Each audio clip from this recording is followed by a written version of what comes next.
Cette phrase ne résume pas l'intrigue, elle ouvre une fissure. Qu'est-ce que cela signifie d'habiter un corps entraîné pour la violence et en même temps de le préserver comme territoire intime? Eve Macaro, dans la peau de la ballerine qui grandit dans le cercle obscur de John Wick, est moins une tueuse qui a appris des palettos qu'une chorégraphe d'elle-même. Chaque geste porte le poids de la mémoire. Quand elle demande à Wick "How do I start doing what you do?", elle croit encore qu'il existe un commencement, qu'il y a une porte par laquelle elle peut choisir d'entrer. John répond sans cruauté, mais avec ce regard clinique de celui qui reconnaît des symptômes que l'autre tente encore de nier. "Looks like you already have." Il n'existe pas de commencement, Eve. Tu as déjà traversé. La chute a déjà commencé. 12 ans à la Rouska-Roma ont transformé ce corps en archive. La ballerine porte dans ses articulations, dans ses muscles, dans sa mémoire musculaire, les marques d'un enseignement qui est simultanément technique et moral. Le corps enregistre tout. Le toucher de qui a guidé, la cadence des ordres, les silences qui éduquent plus que les mots. Des pliés qui enseignaient la grâce mais entraînaient l'esquive. Des arabesques qui allongeaient la ligne du corps mais préparaient le coup fatal. Les fillettes orphelines entraient dans cette académie en croyant qu'elles apprendraient le ballet. Et elles l'apprenaient. Mais le ballet ici n'était que l'emballage. Quand Ève danse dans l'obscurité, ce que nous voyons n'est pas seulement de l'habileté. C'est une carte. Où les blessures ont été guéries par la discipline, où les traumas ont été convertis en précision, il y a quelque chose d'obscène dans la figure de la ballerine tueuse qui va au-delà de la violence. C'est l'esthétique de la violence qui perturbe. La Rouska-Roma ne veut pas seulement des femmes capables de tuer. Elle veut des femmes qui tuent avec beauté, qui transforment le massacre en chorégraphie. Le corps féminin, à nouveau discipliné, seulement maintenant avec du sang sur la pointe du chausson. Danser, c'est par définition exposer le corps à l'observation. Dans l'univers de John Wick, où la visibilité peut signifier la mort, cette exposition est subversive. En dansant, Ève revendique quelque chose que l'entraînement visait à effacer, la singularité du geste humain. La ballerine qui tire ne le fait pas seulement pour anéantir un ennemi. Elle écrit un geste qui répond à la violence avec une esthétique propre. Père mort, mère morte. Ève kidnappée de la vie ordinaire et jetée dans une machine qui broie les enfances. Quand elle découvre finalement qui a tué sa famille, quand elle a finalement un nom, un visage, une cible, on lui demande d'attendre. Il y a une trêve, explique-t-il. Des relations politiques délicates. L'ordre doit être maintenu. Mais Ève a déjà franchi un seuil invisible. Les gens qui perdent tout découvrent une liberté perverse. Les règles qui organisent le monde des vivants cessent de toucher ceux qui sont déjà morts à l'intérieur. Ici émerge la chorégraphie de la vengeance et ses limites éthiques. La vengeance est un mouvement circulaire. Elle répare une blessure avec une autre blessure. Au cinéma, la beauté esthétique séduit fréquemment le public à admirer la perfection technique de la violence. Ève exécute des mouvements d'une précision impeccable, et dans cette beauté réside une question inconfortable. Que perd-on quand la vengeance devient performance ? La réponse est existentielle. Il y a une érosion interne. Chaque pas assuré éloigne la ballerine de modes de vie moins traumatiques. Le culte opère différemment des autres organisations. Winston le dit clairement, il ne tue pas pour l'argent ou la stratégie. Il tue pour le plaisir, pour la cérémonie, pour le sport.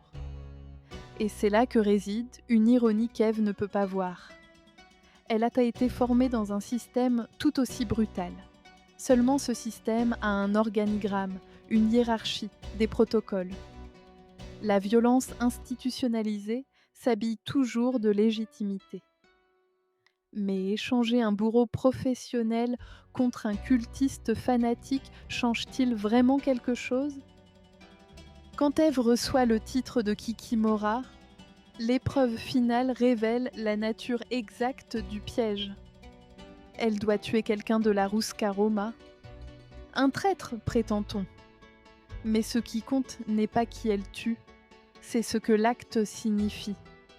Prouver que la loyauté envers l'institution prime sur l'humanité. Yves réussit, tue, obtient le titre. Mais obtenir ce titre, est-ce conquérir la liberté ou simplement paraffer le contrat définitif ? Kikimora. Le titre vient de la mythologie slave, un esprit domestique, généralement féminin. Habite la maison sans qu'on le voie jamais. Œuvre dans l'ombre, sème le désordre sans être repéré. Ève devient exactement cela, une présence spectrale. Et même dans son propre film, John Wick envahit le récit d'un poids démesuré. Elle est compétente, traverse des hordes d'ennemis, survit à l'impossible. Mais le film ne lui fait pas assez confiance pour la laisser clore sa propre histoire seule. John Wick reconnaît en elle son propre reflet. Lui aussi fut cette personne modelée par la machine. Lui aussi a obéi jusqu'au point où l'obéissance cesse de faire sens. Lui aussi a tenté de partir.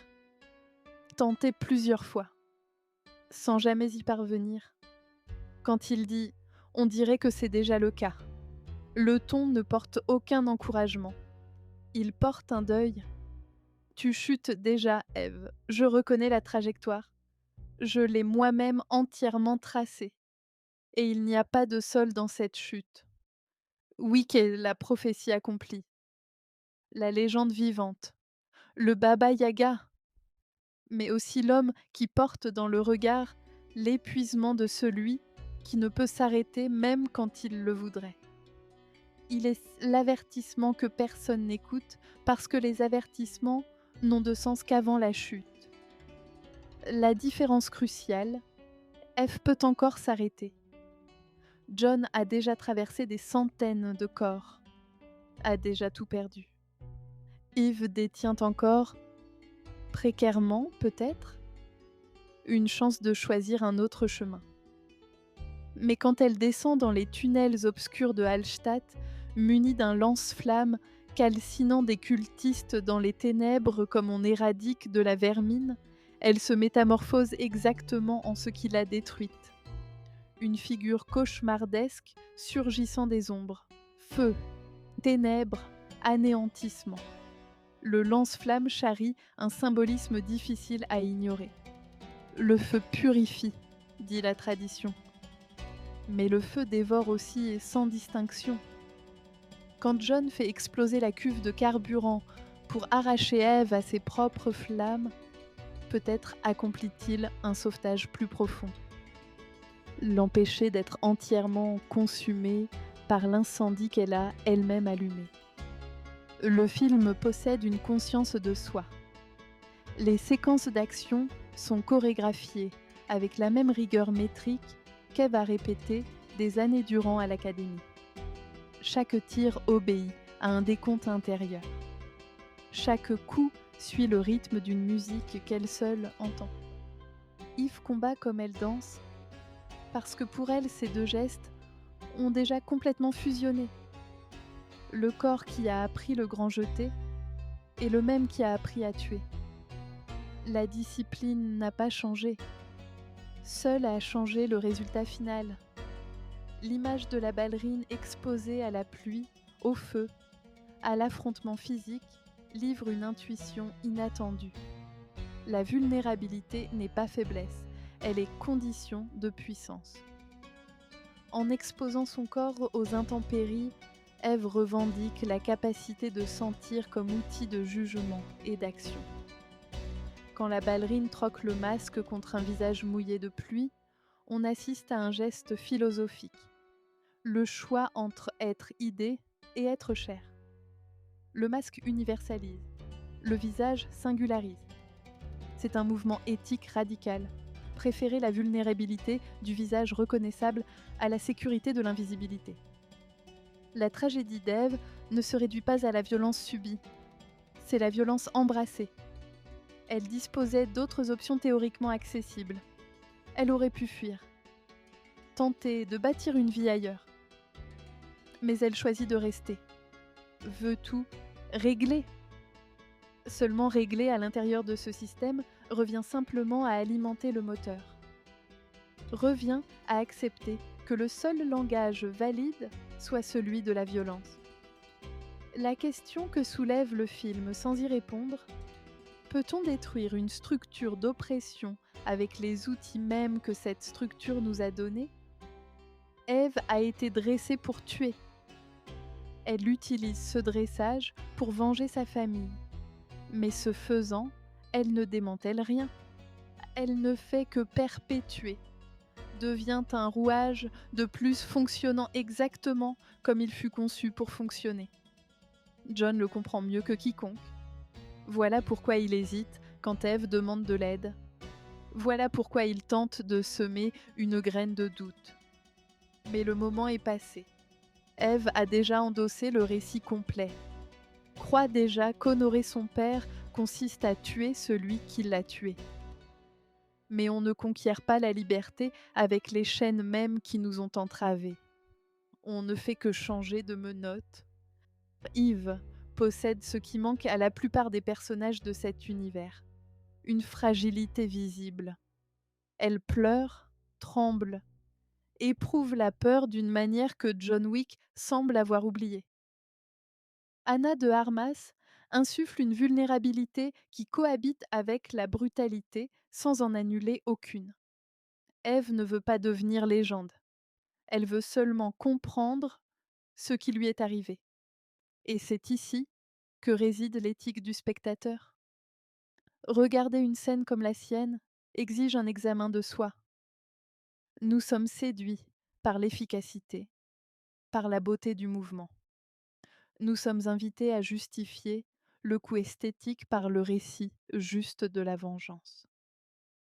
Mais la réflexion mature consiste à interroger cette fascination. Qu'est-ce qui me pousse à applaudir? L'œuvre fonctionne comme miroir moral.